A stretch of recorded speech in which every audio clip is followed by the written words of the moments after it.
Before I hand over to our first speaker, I just want to reflect on where children and wellbeing are in the current policy landscape. There's been a lot of talk around measuring what matters over the last 2 days, and this morning I went through the 50 indicators that we have. Now there are 2 or 3 that focus on children, so that gives you an indication of where they are in this landscape. Children and young people are not at Parliament House. They're not making the decisions, and we have a responsibility as a society and as the people in power, politicians and policymakers, to ensure that they're looking after their best interests. When we all think of a healthy society, one of the most fundamental things that comes out is leaving a better future for our children or grandchildren or nieces and nephews and whoever that may be. And right now we are completely off course. So with that, today we want to really talk about how we can bring that back and how we can ensure children and young people's wellbeing is front and centre of policy decisions. And I'm delighted to hand over to our first speaker, which is Roslyn Dundas, who is the acting CEO of ARACY. Roslyn has over 20 years' experience leading non-for-profits and working in the political sphere, including as the CEO of ACT Council of Social Services and AusDance. Having been voted into the ACT Legislative Assembly as then the youngest woman ever elected to Parliament in Australia, Roslyn remains passionate about ensuring the voices of children and young people are heard in policy creation and by decision makers. Thank you.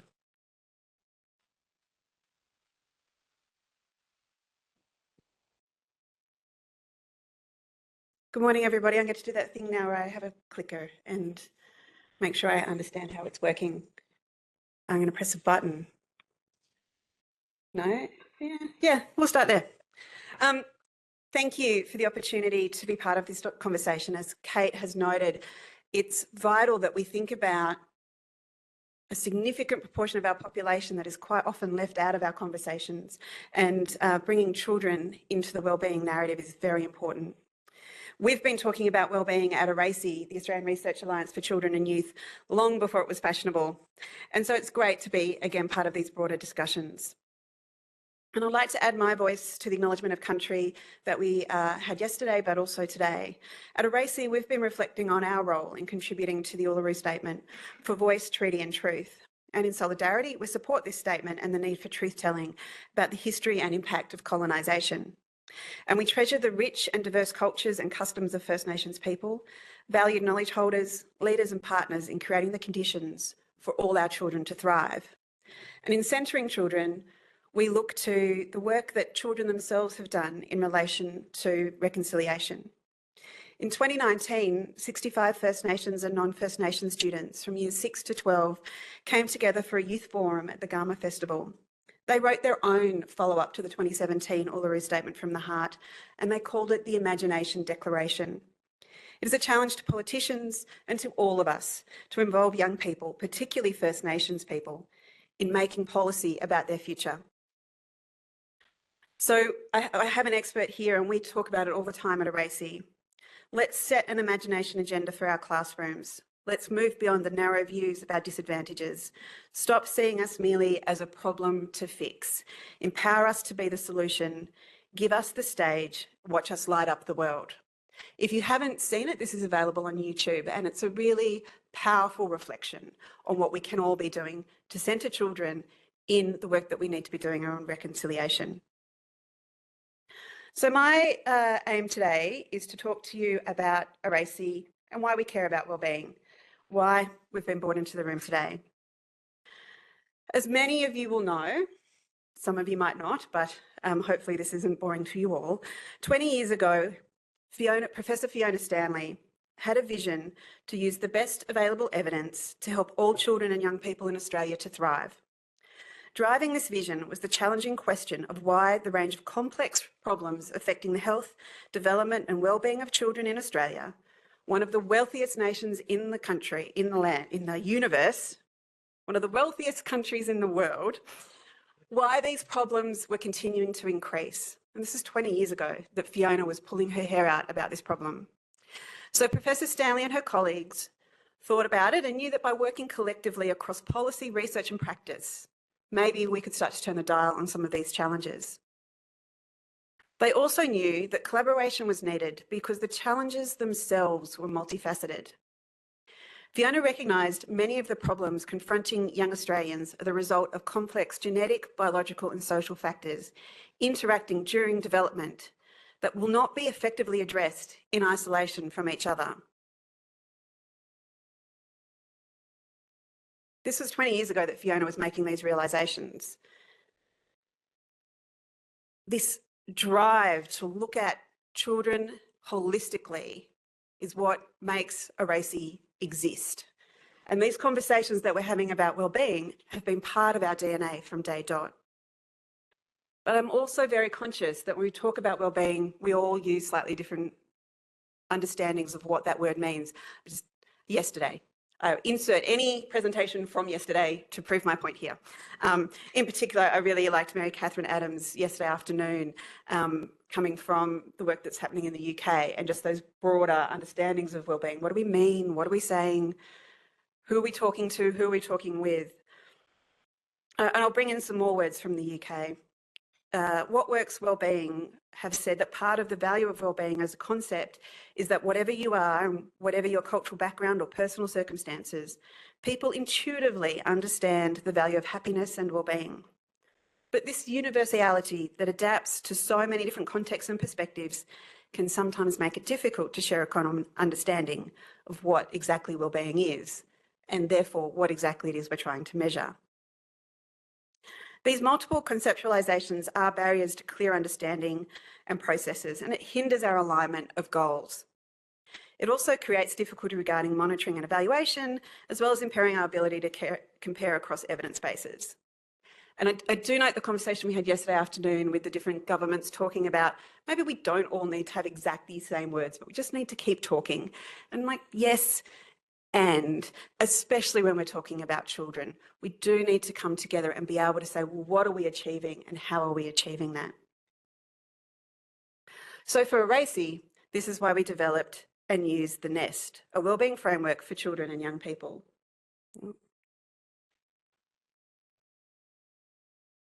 The NEST is a wellbeing framework that focuses specifically on children and young people and was developed with the input of children and young people. It included listening to over 4,000 children, families and professionals from a broad range of sectors, asking them, what does it mean to have a good life? And we spent 2 years in consultation and research trying to get to the heart of this question and bring children's voice into the meaning, into the dialogue. We held a national summit about a decade ago as the culmination of all of these discussions. It brought together young people, leading thinkers and doers.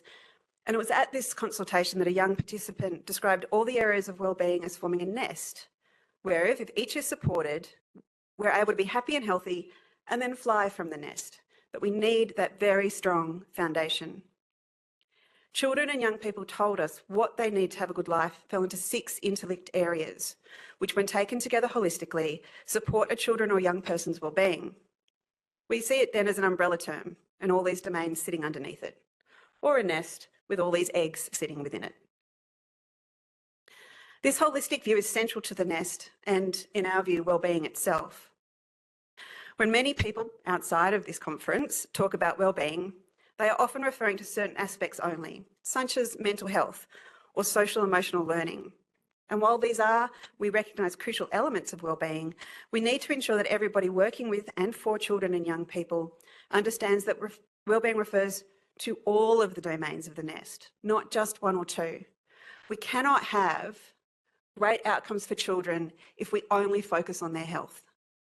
We cannot have great outcomes for children and families if we only focus on education.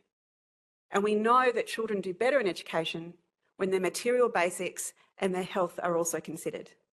And we know that children thrive when they are loved and safe and when they are participating. And these things come from a solid base of material basics and learning as well. They're all interlinked. So these are the 6 that we talk about: valued, loved and safe, material basics, healthy, learning, participating, and a positive sense of identity and culture. How long do I'll go through what each of them in particular mean.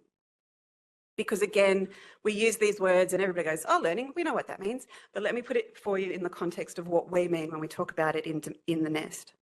So when we talk about being valued, loved and safe, it means having loving, trusting relationships with family and friends. You know some strong adults in your life and you know that they care for you and they support you and that you feel as a child safe at home, in your community and online. Safe also means feeling safe about the future, including knowing that the environment and the climate is a priority and is being protected. When we talk about material basics, we talk about having the things that you need. Includes having a secure and stable place to live, clothes you feel comfortable in, nutritious food, clean water, clean air, that you can access transport and local services and open spaces like parks, beaches and bushland. And you're able to pay for the things you need to participate in your community. To be healthy means your physical, mental and emotional needs are being met. As you grow and develop, your changing health needs are being met. You can access appropriate health services when you have any concerns about your physical, emotional or mental health. And you have the support to heal from harmful experiences. Being healthy also includes having a healthy brain, that you're able to get support to understand and manage your emotions. And it means developing the skills to cope and bounce back when things get tough. For us, learning happens inside and outside a formal classroom. You have opportunities to learn through different experiences, such as sporting or creative activities, and to learn from your mistakes. You are supported by your family and wider community to expand your knowledge, skills and experiences. Participating means that your views and opinions are heard and respected, and you can contribute freely to discussions in your family and community, especially in decisions that impact you. Participating is also having the opportunity to join in activities with friends, being involved in community groups, and being active in online communities. And a positive sense of identity and culture. This is about being able to be yourself and feeling safe to express your identity, regardless of your sexuality, your gender, your culture, or your language. And knowing that your identity and culture is respected and valued by people around you. That your specific spiritual and cultural needs are provided, and when they are provided, you feel a sense of belonging and connection at home, at school, and in the community.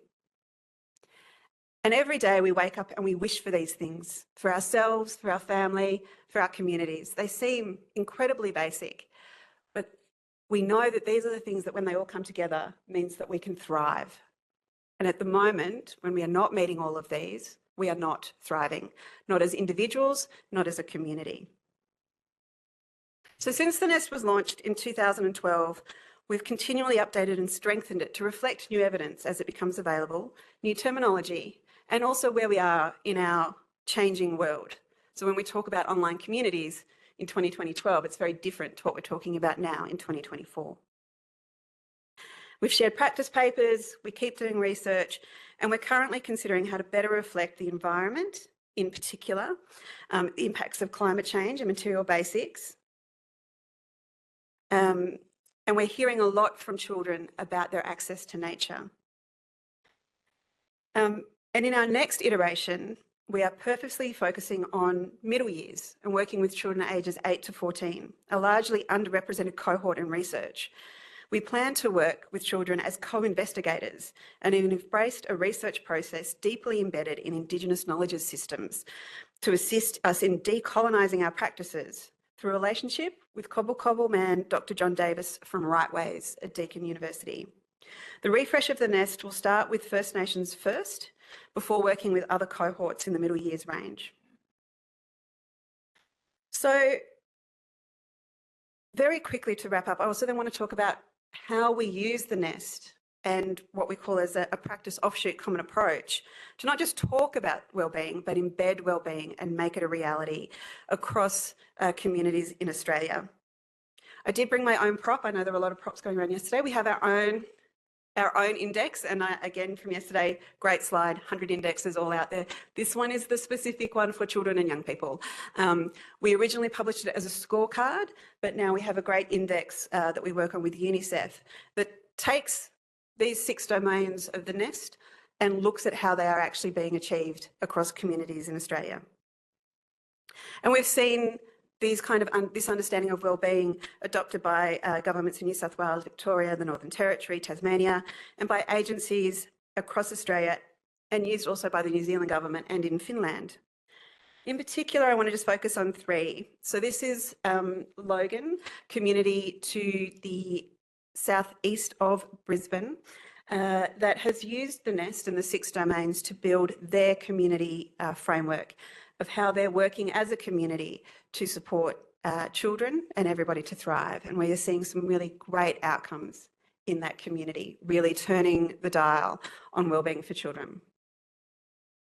In the Northern Territory, it's used for another kind of index scorecard approach, the story of children and young people, published every few years, taking again the evidence of what is happening for children and young people, but seeing it through this very important multi-dimensional holistic approach.